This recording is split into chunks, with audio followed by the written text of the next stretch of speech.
안녕하십니까, 노선호입니다. 3월 27일 월요일입니다. 오늘 국내 주시장 혼조 마감을 했습니다. 코스피 지수는 0.2%대 하락을 하면서 2409포인트에서 마감을 했었고, 코스닥 지수는 0.4%대 상승하는 모습을 보였습니다. 일단 시장 자체는 분위기는 나쁘지는 않았지만요. 그렇다고 하더라도 썩 좋지도 않은 그런 분위기였습니다. 특히나 코스피 시장 같은 경우는 상승 종목수가 300개대, 그리고 하락 종목수가 500개대였고요. 그리고 코스닥 시장도 역시 마찬가지로 상승을 하긴 했지만 상승 종목수가 600개대, 그리고 하락 종목수가 891개를 기록을 하면서 전반적으로 종목으로 봤을 때는 하락하는 종목이 좀 많았던 그런 하루였습니다. 시장에 뭔가 좀 쏠림 현상이 있는 것 같아요. 그래서 매기가 몰리는 쪽에만 좀 몰리고, 그러면서 여타 다른 업종, 다른 종목들은 좀 좋지 못한 모습을 보여서 분위기 자체는 썩 좋은 편은 아니었다, 이렇게 한마디로 정리를 해볼 수가 있겠습니다. 먼저 지난 주말 마감되었던 미국 시장부터 살펴보겠습니다.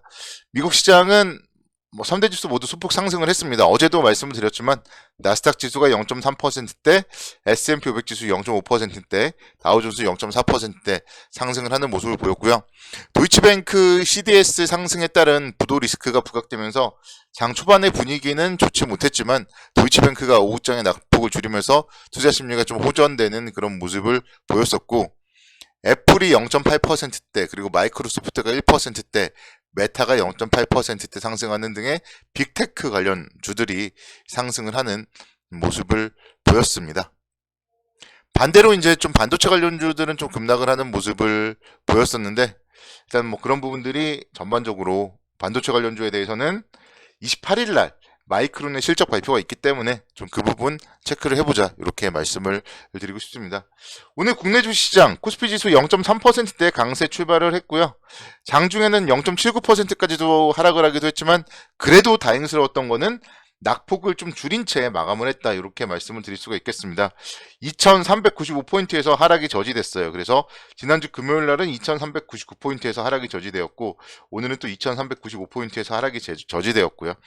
뭔가 어쨌든 시장은 저점 매수세가 있는 것도 분명하다, 이렇게도 말씀을 드릴 수가 있겠습니다. 오늘도 사실 문제는 이제 환율이었죠. 그래서 원달러 환율이 최근에 정말 변동성이 상당한데요. 환율의 움직임이 오늘 7원 상승을 했어요. 그래서 지난주 금요일 날 16원 상승을 했고, 지난주 목요일 날 29원 하락을 했는데 그 중에서 이제 23원 정도가 회복이 된 거예요. 그래서 원달러 환율의 좀 변동성이 상당히 크다, 이렇게 말씀드릴 수가 있겠고, 그에 따라서 환율이 상승하니까 또 오늘은 또 외국인들의 수급이 오랜만에 좋지 못했습니다. 그래서 외국인들이 946억 원 정도 순매도를 보이면서 좀 시장을 하락으로 이끄는 모습을 보였고, 반면에 금융투자 쪽 오늘 좀 매수세 유입이 되는 모습이었습니다. 어쨌든 중요한 거는 금융투자라던가 이쪽 분기 말 윈도우 드레싱 가능성이 있다, 그런 얘기들 제가 어제도 드렸습니다. 그렇기 때문에 시장은 밀리면은 밀리는 대로 저점 매수세가 있는 것도 좀 분명하다, 이렇게 말씀을 드릴 수가 있겠고, 그렇지만 역시 전반적으로 봤을 때 계속적으로 시장은 박스권 시장이다, 이렇게 말씀을 드릴 수가 있겠습니다. 아시아 시장을 보더라도요, 오늘 같은 경우 일본 시장은 조금 상승 마감을 했어요. 0.3%대 상승 마감을 했었고, 반면에 상해 종합 주가 지수는 0.4%대 하락, 그리고 대만 가권 지수는 0.5%대 하락하는 모습을 보였습니다.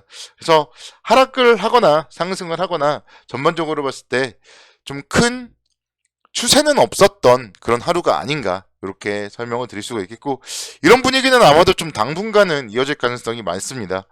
28일에 마이크론의 실적 발표 있다 앞서서 언급을 드렸고요. 또 3월 31일에 중국의 PMI 지표 발표가 있습니다.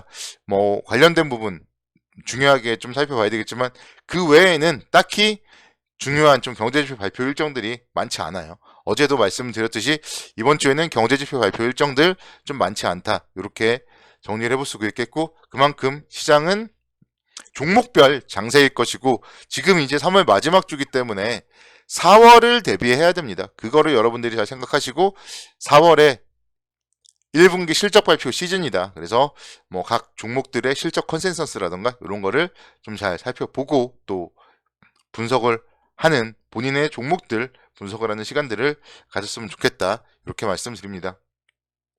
오늘 사실 뭐 정말 2차 전지 관련주들의 쏠림 현상이 좀 심했던 그런 하루였습니다. 그래서 LNF, 코스모 신소재, 뭐 JO, 첨보, 뭐 이런 2차 전지 관련된 테마주들 뭐 상당히 좀 큰 폭의 상승들을 했었는데요.